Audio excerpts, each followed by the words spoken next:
All right, let's dive right into this explainer and follow the exact data trail your Windows machine leaves behind. I mean, if you've ever found yourself wondering what exactly your operating system is sending up to the cloud, and more importantly, where it's going, you're definitely in the right place. Today, we're unpacking a serious technical deep dive into the registry identifiers, hardware fingerprinting, and telemetry pipelines embedded deep within Windows. We're going to uncover exactly how your machine identifies itself out there, and what you can and honestly can't do about it. But before we actually map out the architecture, check out this real-world case. It brilliantly illustrates why these built-in tracking mechanisms matter so much. Back in July 2026, a suspect tied to the Scattered Spider group was tracked across proxy servers, multiple VPNs, and 3 entirely different countries. So how did they do it? Well, it all came down to a hidden Windows identifier called the Global Device ID, or GDID. See, the suspect was using a VPN, but that GDID, which was tied to his Microsoft account, allowed Microsoft to just hand over a full history of his IP addresses to the FBI. As we're going to see, Microsoft confirmed this identifier exists, and crucially, it has absolutely no off switch. So here's how we're breaking this down today. First, the hidden Windows identifiers. Then, what data leaves your PC, followed by where Windows phone's home. After that, we'll hit network and browser leakage, and finally, wrap up with mitigations and hard truths. All right, part 1. The hidden Windows identifiers. Let's start by actually defining the core tracking mechanisms embedded way deep inside the operating system. The real star of our opening story is the GDI. It's a 64-bit identifier, but the thing that makes it so unique is that it isn't actually generated locally on your computer. Nope, it's minted server-side by Microsoft's infrastructure, specifically login.live.com, and then written back to your device the second you sign in with a Microsoft account. The absolutely crucial point here is that this GDI survives pretty much everything. Windows updates? Yes. VPN changes? Yep. IP rotation? For sure. It only resets if you completely reinstall the operating system. Oh, and by the way, even if you stick to a local account, Windows still quietly generates an anonymous version of this ID. Now, to put this into perspective, think about this number, 1.6 billion. That represents the active Windows devices currently affected by this Microsoft account-tied GIDID tracking. That is literally the entire modern ecosystem of connected Windows users. Every single one of them carrying a persistent identifier that ties their local physical machine right back to a cloud-backed identity. When you break down how the GDID stacks up against other identifiers on your system, it paints a pretty clear picture. Take a look at the hardware identifiers at the top. Things like your motherboard's SMBIS UUID or your disk serial. Those are literally burned into your firmware. They'll survive a reinstall, and you absolutely cannot change them without physically swapping out the parts. Then, you've got software identifiers, like the machine guide in your registry. That one does get wiped on a reinstall, and technically you can rotate it yourself. But then, look at the GDID down at the bottom. It's stored in the registry, meaning a reinstall does wipe the local record, but you can't manually change it, and, as we mentioned earlier, there is zero off switch. Moving on to part 2, what data leaves your PC? Let's trace the actual transmission chain that pushes this identity out to the cloud. This 3-step chain is basically a mini story of how your device constantly reports in. First up, the Windows Live ID service provisions the device and grabs that unique ID straight from Microsoft. Step 2, the Connected Devices Platform Service, or CDP-SVC, registers that exact ID into Microsoft's Device Directory Service Graph. And finally, Delivery Optimization, which you probably know as the system that shares Windows updates peer-to-peer, takes that identifier and reports it right alongside your ISP name, your city, and your country. Which brings us to part 3, where Windows phone's home. This is the absolute core focus of our explainer today. We're talking about telemetry endpoints, the exact network destinations your system phones home to. Because when we talk about telemetry, it's not just floating into some abstract cloud. It goes to very specific servers. These are the verbatim, hard-coded endpoints your system reaches out to constantly.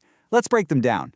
For diagnostic data, hardware specs, and crash dumps, your system targets those top 2, vortex.data.microsoft.com and settingswin.data.microsoft.com. For your actual identity, your PC hits dds.microsoft.com and aad.cs.dds.microsoft.com just to register your unique GDID. Meanwhile, your location and ISP data, that flows right through the delivery optimization infrastructure at do.dsp.mp.microsoft.com. Oh, and activity.windows.com, that receives your timeline data.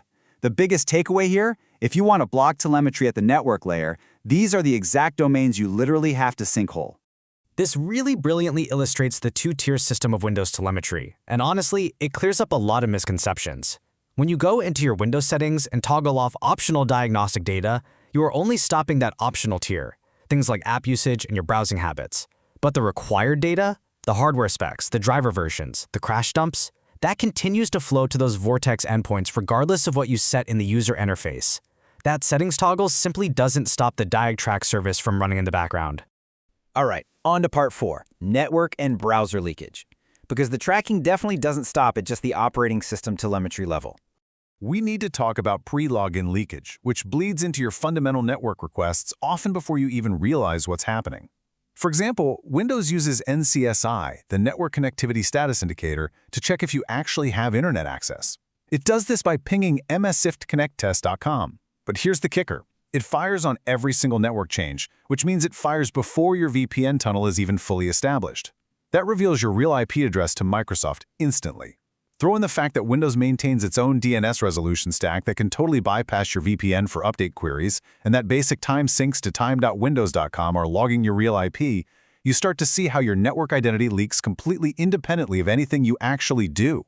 And hey, if you're using the default Edge browser setup, there's a massive application layer tracking surface to consider. Edge actually sends every single character you type in the address bar directly to Bing in real time for search suggestions. That happens before you even hit enter. So it's capturing partial URLs, sensitive queries, credential-adjacent strings, all attached to a resettable session ID. It is a textbook example of lateral tracking built directly into the out-of-the-box tools. Which brings us to our final section, Part 5, Mitigations and Hard Truths. So, with all this required telemetry, hidden hardware identifiers, and network leakage we've covered, how do you actually lock this down? Well, network-level blocking is for sure your most durable solution. Running a DNS sinkhole, like a Pi-hole on your network with a dedicated Microsoft block list, works across all your devices and is pretty easy to maintain. You could also edit your local host file to map domains like vortex to 000.0, though you've got to watch out because Windows updates love to overwrite that. On the registry side, setting the allowed telemetry policy to 0 enforces the absolute minimum data collection. And for that incredibly stubborn GDID, there's a great open-source PowerShell toolkit called NoGDID that specifically targets and blocks the registry components and endpoints responsible for it. You can even go a step further and just disable the services that do the talking in the first place. You dive into the registry, set the start value for these specific daemons to 4, and boom, they're disabled. But, there's always a trade-off. Disabling CDPSC stops the GDID registration, sure, but it also completely breaks PhoneLink and your cloud clipboard. Disabling delivery optimization stops it from broadcasting your location, but it might seriously slow down your Windows updates. Plus, a quick warning. Major Windows feature updates will frequently just turn these services right back on anyway, so you have to constantly audit your system. It's kind of like a game of whack-a-mole. So, that brings us to the ultimate question. After applying all these registry tweaks, hosts files, and PowerShell scripts, we really have to ask objectively, is it actually possible to sever the connection entirely? Can you stop the data trail for good? The hard truth here? No. Local mitigations might stop future re-registration, but they absolutely cannot delete the data Microsoft already holds. The exact second you sign in with a Microsoft account, that GDID lives on their servers permanently. And yes, it is accessible to law enforcement via subpoena, right alongside the history of IPs you've ever connected from.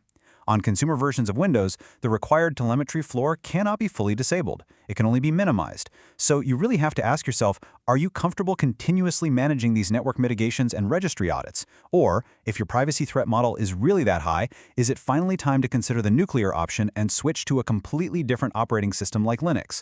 It's a fascinating, deeply complex ecosystem, but honestly, understanding exactly what leaves your machine is the vital first step to taking back control.